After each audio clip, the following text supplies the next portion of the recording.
അല്ല, ഞാൻ പറഞ്ഞല്ലോ, പിന്നെ ഒന്ന് ഞാൻ നേരത്തെ നിങ്ങളോട് പറഞ്ഞ കാര്യമാണ്. അൻവറുമായി ബന്ധപ്പെട്ട വിഷയങ്ങൾ അതിൽ തീരുമാനിക്കേണ്ടത് യു ഡി എഫിൻ്റെ നേതൃത്വമാണ്, കോൺഗ്രസിൻ്റെ നേതൃത്വമാണ്. അത് യു ഡി എഫ് നേതൃത്വം ചർച്ച ചെയ്ത് തീരുമാനിക്കും. അൻവറുമായി ബന്ധപ്പെട്ട വിഷയങ്ങളിൽ പിന്നെ നിങ്ങൾക്കറിയാം, അൻവർ ഇപ്പോൾ വ്യക്തിപരമായിട്ട് എന്നെക്കുറിച്ച് പല പരാമർശങ്ങളും നടത്തി. എന്നെ സ്ഥാനാർത്ഥിത്വം പ്രഖ്യാപിച്ച ദിവസം തന്നെ അദ്ദേഹം പരാമർശങ്ങളൊക്കെ നടത്തി. ആ പരാമർശങ്ങൾക്കൊക്കെ ജനങ്ങൾ അതിന് മറുപടി കൊടുത്തു കഴിഞ്ഞു. പിന്നെ അതിനെക്കുറിച്ച് ഞാൻ വ്യക്തിപരമായിട്ടൊരു മറുപടി പറയേണ്ട പ്രശ്നമില്ല. എൻ്റെ സ്ഥാനാർത്ഥിത്വം പ്രഖ്യാപിച്ച സമയത്ത് തന്നെ അദ്ദേഹം നടത്തിയ പരാമർശം നിങ്ങൾക്കറിയാം. അതിന് ജനങ്ങൾ മറുപടി കൊടുത്തു. അതുകൊണ്ട് ഞാൻ അദ്ദേഹം നടത്തിയ പരാമർശങ്ങൾക്ക് ഞാൻ മറുപടി പറയുന്നില്ല.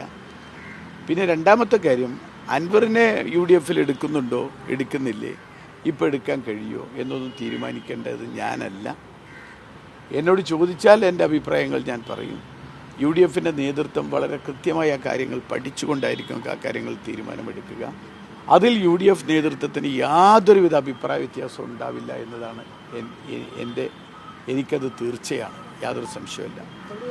ചോദ്യം മറ്റൊന്നാണ്, അതായത് അൻവറിൻ്റെ കൂടി ഉണ്ടായിരുന്നെങ്കിൽ മികച്ചൊരു ഭൂരിപക്ഷം കിട്ടുമായിരുന്നുവെന്ന് രമേശ് ചെന്നിത്തല പോലുള്ള നേതാക്കൾ പറയുന്നത് വലിയൊരു വിജയത്തിൻ്റെ മാറ്റ് കുറയ്ക്കുന്നതല്ലേ എന്നുള്ളത്. അങ്ങനെ പറയേണ്ടതുണ്ടോ? അല്ല, ഞാൻ പറഞ്ഞല്ലോ,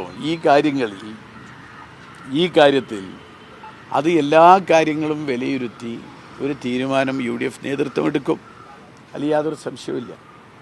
കാരണം ഒരു തീരുമാനമെടുക്കുന്നത് വരെ അവർക്ക് അവരുടെ അഭിപ്രായങ്ങളൊക്കെ ഉണ്ടായിരിക്കും, അത് സ്വാഭാവികമാണ്. ആ അഭിപ്രായങ്ങൾ അത് കൃത്യമായ ഒരു തീരുമാനമായി വരുന്നത് അത് എല്ലാ കാര്യങ്ങളും പരിശോധിച്ചുകൊണ്ടായിരിക്കും. അതിൽ യാതൊരു സംശയം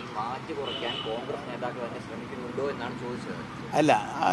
എനിക്കങ്ങനെ ഒരു ജയത്തിൻ്റെ മാറ്റ് കുറയ്ക്കാൻ കോൺഗ്രസ് നേതാക്കൾ പിന്നെ ശ്രമിക്കുമെന്ന് എനിക്ക് തോന്നുന്നില്ല. ഞാൻ പറഞ്ഞല്ലോ, ഇത് എല്ലാവരുടെയും വിജയമാണ്. പിന്നെ എല്ലാ കൂട്ടായ നേതൃത്വത്തിൻ്റെ വിജയമാണ് യു ഡി എഫിൻ്റെ. ആ വിജയത്തെ മാറ്റി കുറയ്ക്കാൻ ഒരാളോ മറ്റൊരാളോ ശ്രമിക്കുന്ന പ്രശ്നം ഉണ്ടാവില്ല.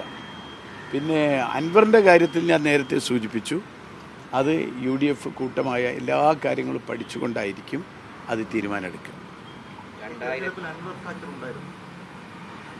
ഞാൻ പറഞ്ഞല്ലോ, ഇത് നിങ്ങൾ കണ്ടതല്ലേ. 2011 എൻ്റെ പിതാവ് ജയിച്ചത് ഡീലിമിറ്റേഷന് ശേഷമുള്ള നിലമ്പൂരിൻ്റെ വലിയ പ്രത്യേകത, നിലമ്പൂരിൽ യു ഡി എഫിന് ഏറ്റവും ലീഡ് തരുന്ന 2 പഞ്ചായത്ത് ഉണ്ടായിരുന്നു. ഒന്ന് കാളികാവ്, ഒന്ന് ചോക്കാവ്. സ്ഥിരമായി 4000 വോട്ട് ലീഡ് തരുന്ന 2 പഞ്ചായത്തുകൾ. ആ 2 പഞ്ചായത്തുകളും ഡീലിമിറ്റേഷന് ശേഷം പോയി. പിന്നെ ഒരു 1500-2000 സ്ഥിരമായി ലീഡ് തരുന്ന പഞ്ചായത്താണ് ചാലിയാർ. ആ പഞ്ചായത്ത് ഏറനാടിലേക്കും പോയി. ബാക്കിയുള്ളതൊന്നും തിരിച്ചു വന്നില്ല. ഒരു പഞ്ചായത്ത് ഇതിൽ ആഡ് ചെയ്തിട്ടില്ല. 3 യു ഡി എഫിൻ്റെ ശക്തി കേന്ദ്രങ്ങൾ 2000 ഡീലിമിറ്റേഷനിൽ യു ഡി എഫിൻ്റെ നിലമ്പൂർ നിയോജകമണ്ഡലത്തിൽ നിന്ന് മാറി മറ്റു മണ്ഡലത്തിലേക്ക് പോയി. അതിനുശേഷം നടക്കുന്ന ആദ്യത്തെ തെരഞ്ഞെടുപ്പാണ് 2011. ആ 2011 തെരഞ്ഞെടുപ്പിൽ 5000 ചില്ലാനം വോട്ടിനാണ് എൻ്റെ പിതാവ് ജയിച്ചത്. ആ മണ്ഡലത്തിലാണ് ഈ 11,000 ചില്ലാനം വോട്ടിന് ജയിക്കുന്നത്. അത് ഒരു ഭരണകൂടം അപ്പുറത്ത് ഇറങ്ങി നിന്ന് സകല മന്ത്രിമാരും അവർക്ക് ചെയ്യാൻ കഴിയുന്ന എല്ലാ കാര്യങ്ങളും എന്തൊക്കെ ചെയ്യാൻ പറ്റുമോ, തലേദിവസം കൊണ്ട് കിറ്റ് കൊടുക്കുക, പെൻഷൻ കൊടുക്കുക, തലേദിവസം വീട് കയറി കുറേ വാഗ്ദാനങ്ങൾ കൊടുക്കുക, സ്ഥിരമായ ആളുകൾക്ക് ജോലി കൊടുക്കുമെന്ന് പറയും, പല വാഗ്ദാനങ്ങളും. എന്തൊക്കെ ഒരു ഭരണകൂടത്തിന് ചെയ്യാൻ കഴിയുമോ അതൊക്കെ ചെയ്തിട്ടും 6000 നിന്ന് 2000 ഡീലിമിറ്റേഷന് ശേഷമുള്ള 6000 നിന്ന് 11,000 ലീഡ് വർദ്ധിപ്പിക്കാൻ കഴിഞ്ഞുവെങ്കിൽ അവിടെ എന്തൊക്കെ ഉണ്ടായിരിക്കും. യു ഡി എഫിൻ്റെ ശക്തി കേന്ദ്രം, യു ഡി എഫ് ഒരു വലിയ ശക്തിയായി, കൂടുതൽ ശക്തിയായി മാറിയിരിക്കുന്നു എന്നതാണ് നമ്മളതിൽ കാണുന്നത്. ഞാൻ പറഞ്ഞതിനകത്ത് എല്ലാം ഉണ്ട്.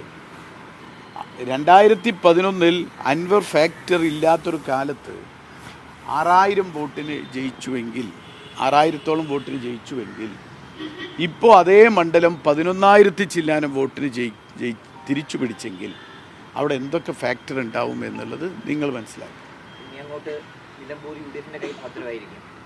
അല്ല, അത് ജനങ്ങൾ തീരുമാനിക്കേണ്ട കാര്യങ്ങളല്ലേ. നമ്മൾ അങ്ങനെയല്ലല്ലോ പറയാൻ പറ്റുക.